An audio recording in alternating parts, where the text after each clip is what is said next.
Our next guest is one of the founders of Team Alpha Male and a former bantamweight and featherweight champion. He'll be coaching against Conor McGregor in the upcoming season of The Ultimate Fighter. The California kid, Urijah Faber. Welcome back to Submission Radio. Thanks, man. Thanks for having me. Hey, it's always a pleasure to have you on the show. Now, Uriah, I'm not sure if you know this or not, but last week, as a fun addition to our show, we had none other than the porn star playing Ronda Rousey, Kleio Valentien, on the show. And whilst chatting, she so happened to blurt out that she thinks you're the hottest male fighter in the UFC. How about that? Well, that's pretty cool. Who is it again? Who did you say it was? Well, this is the name you need to Google after this interview. Kleio Valentien. Right, the porn star, she's playing Ronda Rousey in the porn parody Ronda Arouse Me. The porn parody of Ronda Rousey. Yeah, that's fucking awesome. Well, Yeah. I'll be checking that out and tell her I said thank you if you talk to her. We probably will never speak to her in our lives again, but yeah. If we happen to cross paths, then we definitely will tell we'll tell her that. Yeah, it gives us an excuse to contact her again in the middle of the night. Now, we don't want to burst your bubble, though, Urijah, because she actually asked Ronda Rousey out on our show a little later in the conversation. So while you were the number one guy for her, Ronda Rousey is still the one she's after. Oh, well, you know what? Rousey's got it going on right now, so don't blame her. She really has it going on in seemingly every area. I mean, even as far as, who porn stars want to go with. But still, apparently, you're still the hottest MMA fighter. So let's jump into this crazy journey that is the new Ultimate Fighter for you. You coached previously against Dominic Cruz, who we'll get into a little bit later. What was your reaction when you find out that you'll be doing the coaching part but never actually getting to the part which we're guessing you'd like to do the most, fighting Conor McGregor? It's interesting. I actually... Cruz and I don't really like each other. Conor and I have a funny relationship. We like to talk crap to each other, but I actually think he's a decent dude. And I think as a competitor, I think he's a guy that likes to win. So makes for a good competition. I was pretty pumped about it. Yeah, well, I mean, it's interesting because we haven't been able to check out the show, and you and Cruz do have a pretty serious rivalry and the whole team. Tell us a little bit about this relationship that you and Conor McGregor have. Give us a couple of examples. What do you mean by this relationship that you talk about? Well, I mean, we've had it on a couple occasions where we start talking and start into physical confrontations. But I think it's both of us like to, we're both fighters, and, when personal space gets invaded, but never really cross the line. Like tempers never flare too bad, etc. He could take a joke. I can dish it out and take a joke as well. And so there's a lot of banter back and forth, and hopefully down the line some sort of fight between us. Are you guys almost friends at this point? It almost sounds like you've got a brotherly relationship going on. I don't know about that. You have to check out the show and judge for yourself. Well, I mean, everybody wants to fight Conor because of the big payday that comes with it, and of course the bragging rights of possibly beating one of the UFC's biggest stars. I mean, assuming that he does get the win and he still stays as champion, is that still a fight that you're looking to have one day in the future? Yeah, I got into this sport to fight all the best guys, and I think matchup-wise, as much as he is in denial about it, his grappling was exposed a little bit. And he's a big, strong guy for the weight class. He knows how to stay in it. He knows how to capitalize. But, our guy Chad rolled off the couch and was basically had his way with him on the ground. So I think it's a good matchup. It's a good matchup for me, and it's a fight that, we don't know if it's going to happen, but I'd be all for it. Is it? I'm curious. Is it frustrating for you? Because obviously, you've done TUF before. You did it against Cruz, and you guys had a rivalry. Like you said, you didn't really like each other, so we understand the motivation for doing TUF because you get to find him at the end. Here with this one, you've got this relationship with Conor McGregor, but you don't get to fight him. You don't get that blow off at the end. Is it frustrating? It's like the cock teasing of the Ultimate Fighter right here. There's no blow off at the end. How appropriate after the first intro to Ronda Rousey. Right. I would say, it is what it is. I think a rivalry with Conor is definitely something that's going to be long-lasting with our team because he's in the lighter weight division, and we've got a ton of contenders. I've got a guy out here, Lance Palmer, who's the World Series of Fighting champion, who's who's a high level wrestler, who's an MMA star himself, and we've got Andre Thiele, and we've got Chad Mendes, and we got TJ Dillashaw, and we got myself, and a whole host of younger guys that are up and coming as well. So, Conor's not going anywhere, and Team Alpha Male's not going anywhere. So, even if it's not me with the fight, another fight is in the making for sure at some point. Well, I just want to go back to the whole going back and forth in your relationship with Conor. You did an interview with the Underground where you said that he likes him until the end when he gets manhandled. Then he doesn't like it. So is that what's going on? You guys are sort of going back and forth and then he sort of snaps a little bit, or is it just was that just sort of a comment that you said sort of off the cuff? No, I think that's what happened both times when we've got into it physically. It's been, he seems to be okay, like putting his hands on me, and I put my hands on him, and then we start moving around a little bit, and we're just getting to know each other. We don't really know. We've seen each other in passing, etc. And this is the first time we've been, forced to be in each other's presence every day. So I think that was pretty accurate. It hasn't really happened again since the first two times. So but I would say that was accurate. I know you when you guys had that run-in, I believe, before UFC 189 around the bathroom when Conor was cutting weight, you were talking about the whole wrestling and the drag and re-drag sort of routine. Do you think this whole manhandling would actually translate into a fight? Because obviously it's kind of playing around. Do you think it will translate if you guys would fight? Well, I mean, here's the honest truth. I'm a former champion, top contender for my entire career. I'm a very durable guy, but I have, I think, the most submissions in Pride, UFC, and WC history. So, that's one of the things I've excelled at, and that's one of the things that Conor, and from what I've seen and from his past, he's got 2 losses from submissions. We saw the way Chad was able to handle him on the ground. So for me, it's a good matchup. Now, is Conor a dangerous guy? He's probably about maybe 20 pounds heavier than I am walking around, which means I'll probably be a little faster. He may be a little bit stronger, but it would be a dangerous fight, of course, but for both of us. I'm confident I could submit him, and I'm sure he feels like he can knock me out, and we both have trained in the other guy's strength. So I think it'd make an interesting matchup, but the truth is he's got his hands full with Aldo. That's a big fight that's going to happen, and I need to focus on what's right at hand right now, which is my next fight. It's interesting, and I want to ask you about who you want to fight next and all that stuff, but just quickly, you mentioned the weight difference and the size difference. I mean, you've been around the guy now for about a month or so.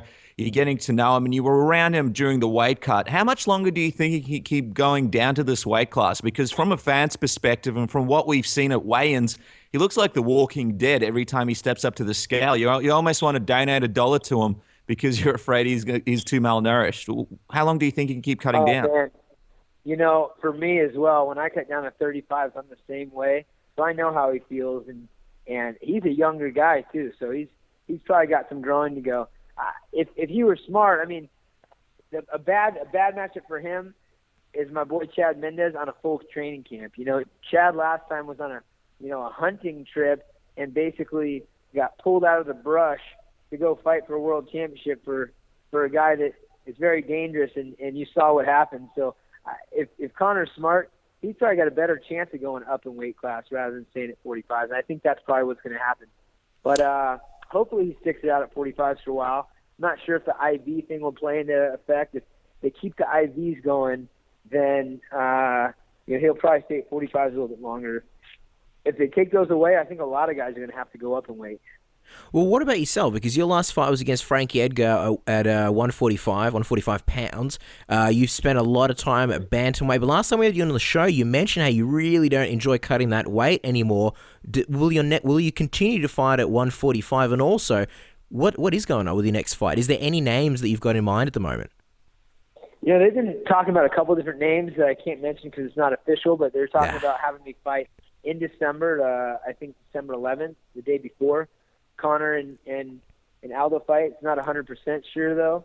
And the weight cut is terrible, but this is the highest level of mixed martial arts, and you have to sacrifice at times. So I I feel like I compete really well at 45s and 35. So it depends on the fights that make the most sense, the pathway to where I want to be, the pathway to making the most money out of this career.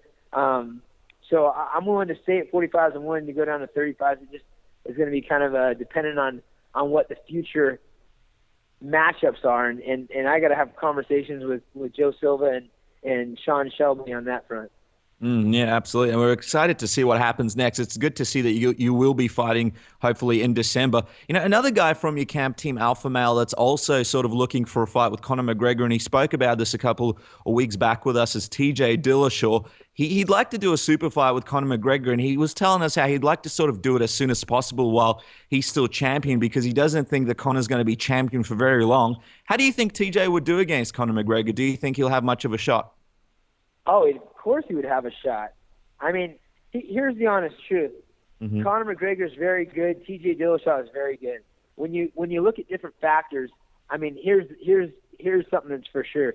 Conor's a much bigger guy than TJ. TJ's a much faster guy than McGregor, and speed is an important thing. And Conor's not slow, but TJ's much smaller. He's not a huge guy for the weight class, TJ. So on top of his striking ability and the ability to wrestle, because he's been a lifetime wrestler. His dad was an All-American wrestler. His brothers are wrestlers. TJ's a more well-rounded fighter. I mean, the X factor there again comes into the power. You know, Conor's a big guy for the weight class, but I mean, this is the era to be seeing fights like that. And as far as money goes and getting a fight that can really showcase TJ, I think that's a great fight as well. Yeah. And, you know, it's funny because Conor and I have been around each other and have an interesting relationship. But him and TJ, two different occasions, have gotten into it with, you know, things escalating to, you know, them kind of bad-mouthing each other. So there's a little tension there as well, and I think that's a good fight. You know, a good fight the fans would love to see. When you say bad-mouth, are you talking about through interviews and media or talking about in person? I'm talking about in person. One time, TJ and Conor and I, in the back of the Ronda Rousey fight in L.A., we were in just a private little bar with some celebrities in the UFC brass, and words were exchanged, and, you know, TJ was talking about, you know, Conor's title shot, and Conor went back and forth, and they were getting on each other's nerves, really. So they ended up having to be split up a little bit, and then when TJ was on the show, so you guys have to stick in for that. When you say, I'm assuming you're talking about our show. When you say he was bad-mouthing about his title shot, what do you mean about like the way Conor got his title shot and how, you know, there's a lot of people who think it's because he's a big name. You know what? You'd have to ask those guys the exact details. Okay, but all right. As far as my opinion, goes, Conor's earned whatever he gets, just like TJ. You know, I threw TJ's name out there because I had an inside scoop and knowledge of how good TJ was, and I think the UFC kind of did the same thing with Conor. They knew, you know, his potential, and I'm going to tell you, regardless of whether Chad was prepared or not, which he definitely was not 100% prepared for a 5-round title fight. Chad is a tough dude who's been training his whole life. So the ability for Conor to go in there and actually finish a guy like Chad, no matter what the preparation, is pretty impressive. So the guy deserves what he gets, but you got to love that guys want to fight each other. You know, this is a fight game. And it's funny because you get these internet, you know, keyboard warriors that forget the reason why they're even talking about us or know our names or in the conversation regarding, you know, the fighters that they're talking about is because we're bad dudes. I mean, this is what we do is put our lives on the line and put our bodies on the line and basically are raised like warriors from a young age. So, you know, I like all the banter back and forth that everybody wants to fight each other. Me and Casper are bad dudes too. We sometimes make our own shampoo, so just we're pretty bad guys. Now, I just want to ask you about Chad, because obviously he did an interview quite recently where he says that the loss is something that's affected him deeply, something that he thinks about. How's he doing lately? Have you been able to speak to him? And also, has he come into the gym and helped the team out at all? Because I imagine that'd be an interesting experience, him being in the gym around Conor McGregor after that fight. I spoke about the fact that Chad and I were raised different, and I think people were getting that miscued. Chad has been raised since he was 5, 6 years old by his awesome pop, Alvino, the great Alvino we call him, as like a lifetime competitor. Since he was a little kid, he had the best coaches. He's going to big tournaments. He's a preteen, state, national level wrestler. He's into junior high and high school. He's a standout wrestler. Into college, he's a combatant and a national finalist. The guy values his time off. I didn't start wrestling until I was 12 or 13, so I had to go. Chad super valued his time off. An off season in wrestling means he gets to go hunting and fishing, but that he those breaks to stay sane. So even in his fight game, when he's off season, he's off season. So right now, Chad is probably hot on the trail of some sort of big game animal, or dressed in some turkey feathers, hiding in a bush, or trying to lasso a pig. I mean, the guy's out hunting, and that's what his real passion is. In addition to being a competitor, so he's loving life. Chad's living the dream, man.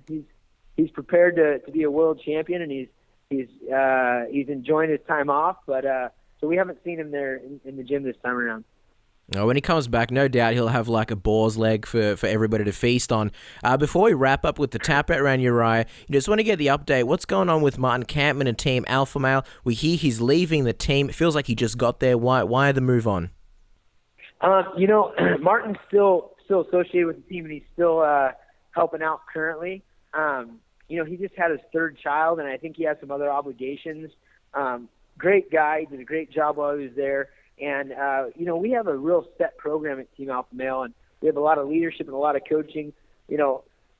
We help each other out a lot, and Martin's still going to be a part of that as much as he can when he can. But he does have some other obligations, and it's always family related with him because he's a real family man.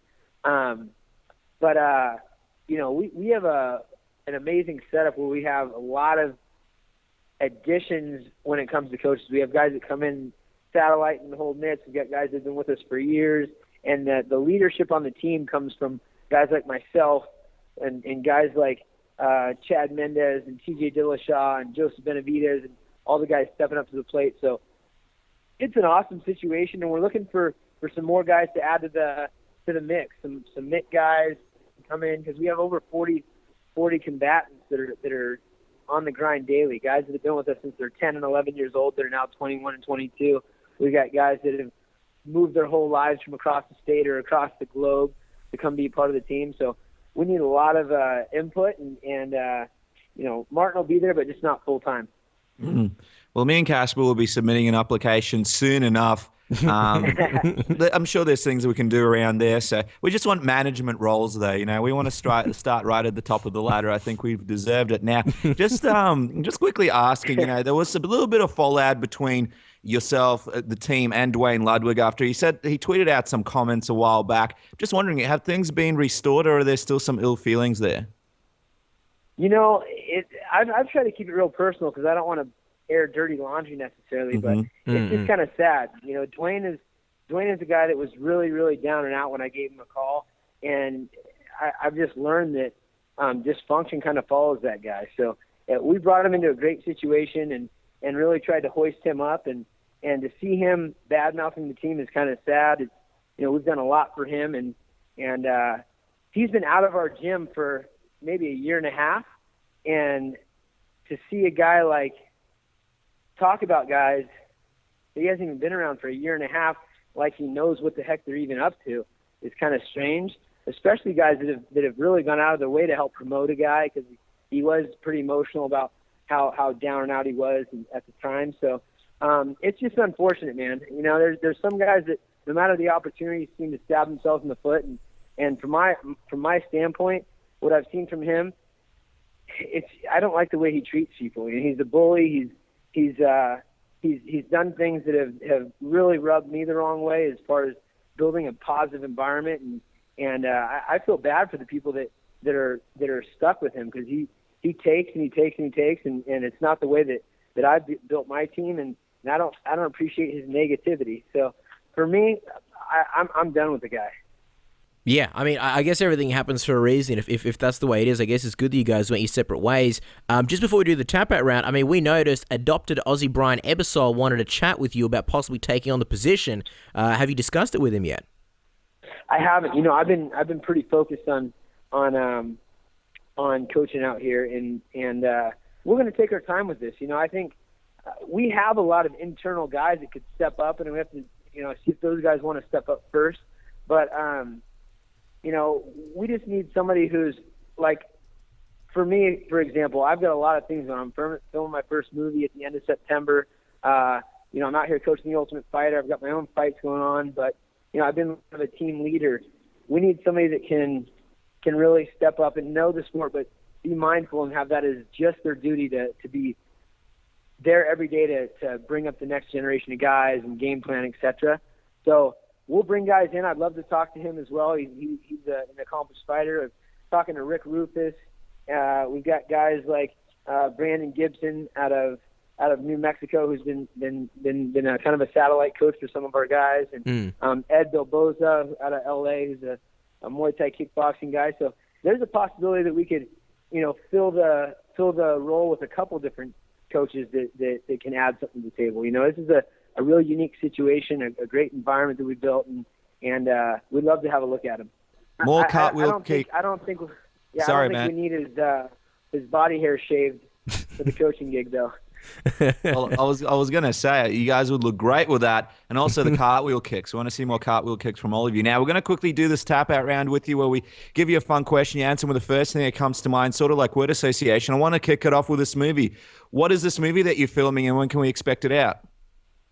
I can't really give too many details about it, other than it's going to be kind of a cool comedy, and we'll be filming at the end of September, and you know, it's a 6-week schedule, and I'm not sure. This is my first time, so I'm not sure how long until the things actually get released. But it's going to be a movie after my own heart, and not necessarily an MMA movie. So it's going to be a fun experience.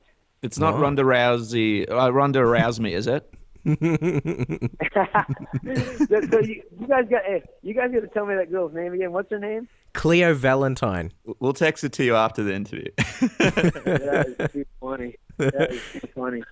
Now, you're right. Bill Goldberg gave you and Nick Diaz a lift. Literally, he lifted both of you up at the same time. How was that experience? Did you and Nick try and lift him afterwards? Oh, wait. So what happened? Bill Goldberg. He gave you and Nick Diaz a lift, right? Oh, yeah, man. That guy's an animal. He picked us up like little kids. And Nick Diaz is no baby right now. He's a big dude. So yeah, that was pretty funny. He almost tipped over while he did it, but he pulled through in the end. Well, good thing that he didn't give you guys the spear. Now, we saw that Don Fry was hanging with you guys quite recently. We have to know what transpired. We love a good Don Fry story.